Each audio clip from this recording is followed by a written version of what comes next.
ngayon! Kailan pa? Tama! Kailangan natin tulungan si Elastic Man sa paghahanap kay Jared Emilio! Tama! Bigyan natin ng ustisya ang pagkawala ng Mang Ninoy! Kahit sitik yun, kahit puso naman! Wala na tuloy tayo mautangan ng dahil sa Jared Emilio na yan! Tama! Mari, teka muna. Hindi pa tayo mapapahamak dyan. Hindi ba hayaan na lang natin si Elastic Man lang humanting dyan kay Jared? Ano ka ba naman? Sa panahong ito, hindi na pwedeng nagsasawalang bahala. Kailangan tulungan! Kailangan magtulong-tulong!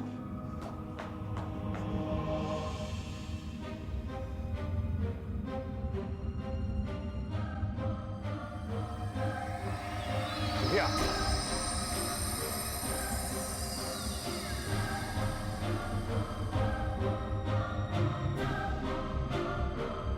Sinong gusto sumama? Kami! Sinong gustong tumulong kay Elastic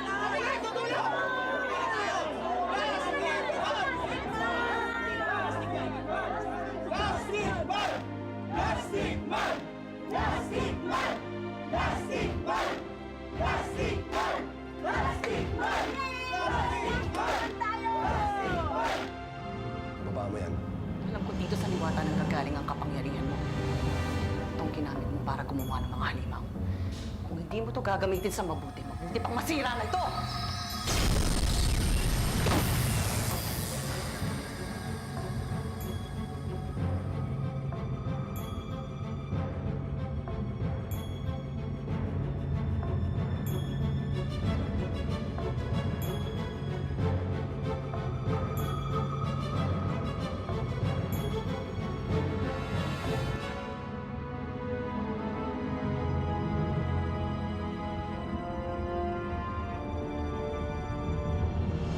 Bukod sa pagroronda gabi-gabi, meron pa ba kayong suggestion kung paano natin mahanap ang Jared Evelone na yan?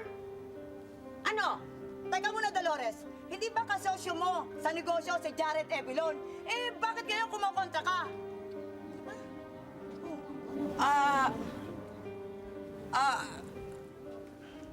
Hindi naman dahil gusto kong suluhin ang ampalunggay. Ang iniisip ko ay ang kapakanan ng maraming tao! Yan! Mabuhay sana, Dolores! Kaya mag-isip tayo. Pare ko. Ano? Uy! Baka iniisip mo, ano ba ang magagawa natin? Wala, pare ko, eh. Hanapin ang halimaw na Tutuwa lang ako kay na tita, yan. eh. Hindi Kasi ba? kahit ganyan siya, Hindi niya tayo may puso pwedeng pala. isahan. Kaya mabuhay si Elastic Man! Mabuhay! Mabuhay si Elastic Man! pare ko sa pagtitipon at pagkakaisa ng mga tao para mahanap si Doc Jared Evelyn, sigurado ako matutuwa si Elastic Man. Oo naman. Lalo na siguro kung lahat ng tao, buong Pilipinas, nagsama-sama, nagtulong-tulong. Tingnan ko lang kung may pagtagawa pa yung spaceship ng walang yung Jared Devlin na yan. Alam mo pare ko nandito lang si Elastic Man sa tabi-tabi. Sigurado ako nakikita niya yung mga ginagawa natin ngayon. At isa tutuwa siya dahil nagbabalik na yung tiwala ng mga tao sa kanya. Oo, siguro naman yan. Wala nang magtatraidor kay Elastic Man. Siya nagpapasalamat din ako sa kanya dahil makikita ko na nanay ko ulit. Siyempre, dapat pasalamat ka talaga kay Elastic Man. Bro mo na, damay ka pa sa panawagan niya. Kapag nakita ang Elastic Man nanay niya, sigurado makikita mo rin nanay mo. Tapos, happy-happy na lahat. O, di ba?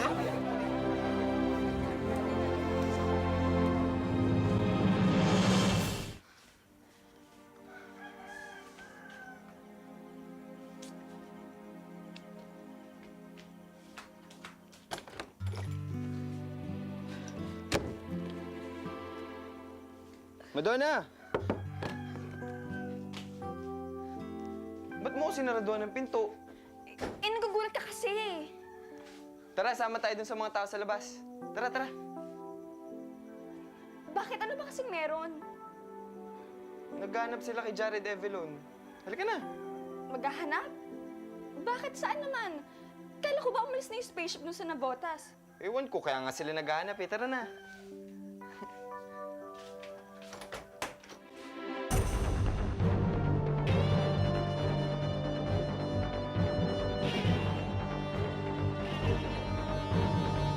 Kunin niyo ang babae! Ang gagawin niyo sa kanya? Bitawan niyo siya kung ayaw niyo magkalat! Ano ba kailangan niyo sa akin? Alam kong galit kayo kay Max, pero huwag niyo akong idamay! Madonna! Fluffy! Hindi mo niya ako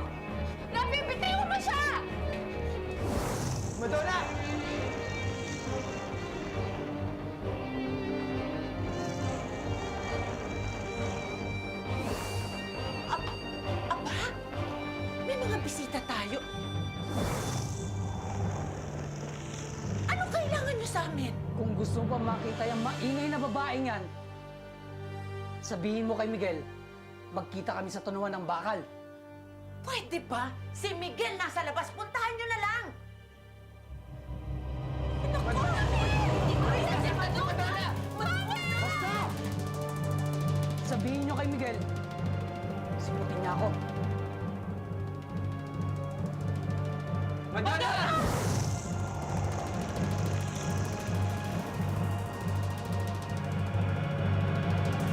Iwan niyo ako! Masakit! Aray! Ano ba? Bitiwan niyo ako! Pakawalan niyo ako, sabi! Ba't niyo ba ako tinala dito? Ang iinit dito eh! Po, ang sabi nila Gablab, huwag na huwag daw tayong magsusumbong sa mga pulis at kay Lastic Man. Ang hindi ko maintindihan, bakit ka na lang hindi nila pinuntaan sa labas? Bakit kailangan nilang kunin si Madonna at dalhin sa tunawan ng bakal? Miguel, anong gagawin natin ngayon? Paano ang anak ko? Ang bata-bata pa nun.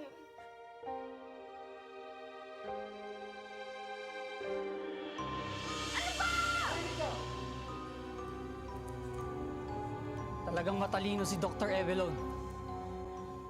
Alam niyang init ang kahinaan ni Lastic Man. Alam ko na kung paano niyo mapapatay si Lastic Man. Dalhin niyo siya sa isang mainit na lugar. Tulad ng tunawan ng bakal. Bakit? Hindi pa ba sapat ang aking kapangyarihan para matalo siya? Iba pa rin yung mainit na lugar. Yung parang kulob. Doon sigurado akong manghihina siya. Idalhin niyo doon ang taong malapit na malapit sa buhay ni Miguel. Nagkakaintindihan ba tayo? Yun ang gagawin natin para makakasiguro nating mapapatay natin yung Lastic. Ngayon, sigurado na akong matatalo natin siya.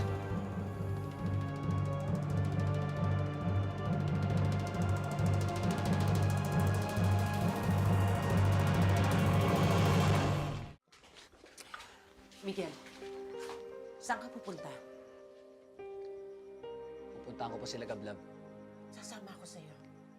Huwag na po, tita. Maiwan na kayo dito. Gusto kong makakita si Madonna. Gusto ko siyang iligtas. Hindi po masasaktan si Madonna, tita. Sa akin po may galit sila Gablab, kaya hindi niya ano yun. May kapangyarihan sila Gablab at ang mga kasama niya.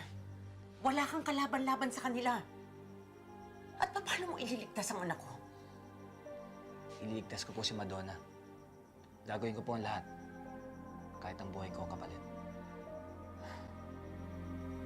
Salamat, Miguel.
madami.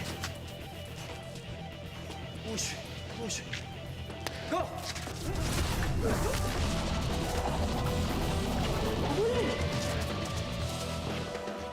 Boss, ano kaya nangyayari sa kanila?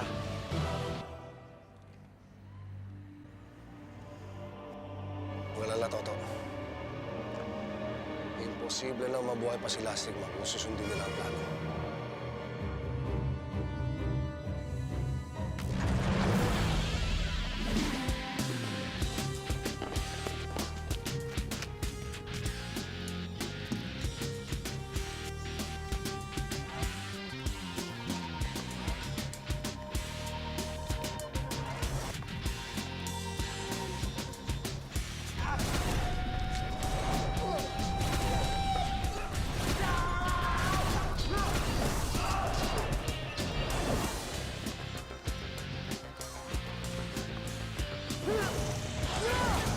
Wow!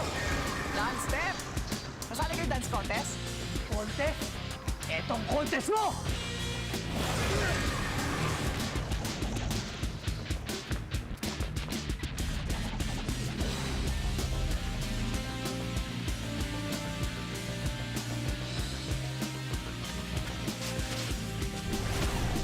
Ano, Lastic Man?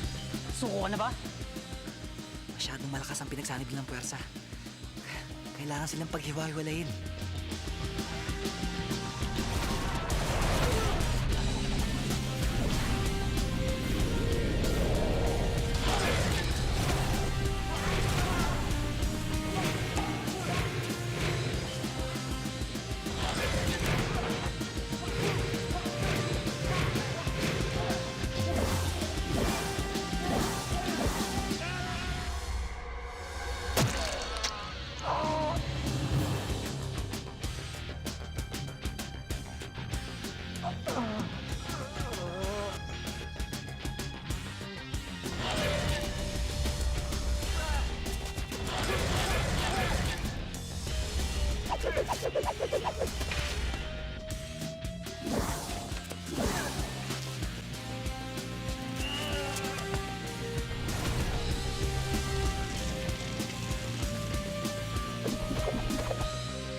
Salamat, Lastic Man! Huwag mo na magpasalamat. Hindi ka paligtas.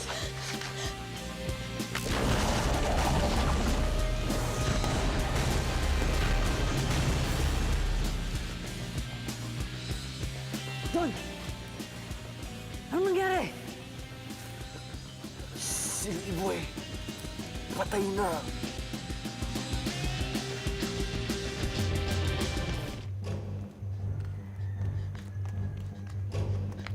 Lastic Man, bilis! Nandiyan na sila!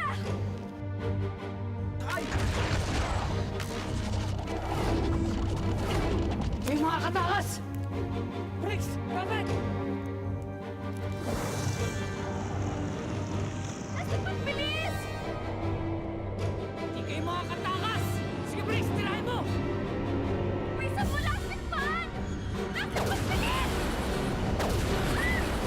Tirahin mo! Tirahin mo pa, Briggs! Lastic Man! Tirahin mo pa, Briggs! Bilis! Nandiyan na sila!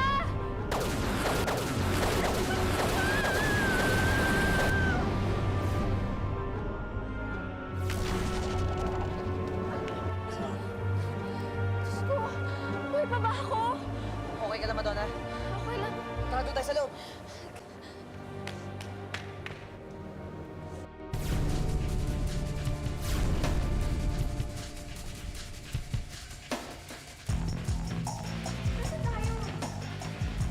Ice Plant! Nandito lang sila sa loob!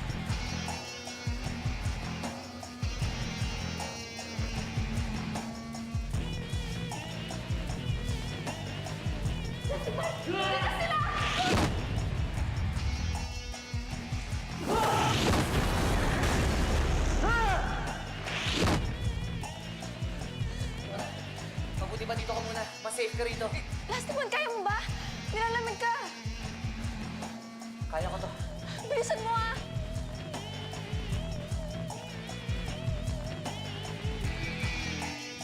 Ayan! Bakit dinadamay yung mga nasayang babae? Siyempre, Elastic Man. Kapatid. Kapalit ng kapatid. Pamilya, Elastic Man.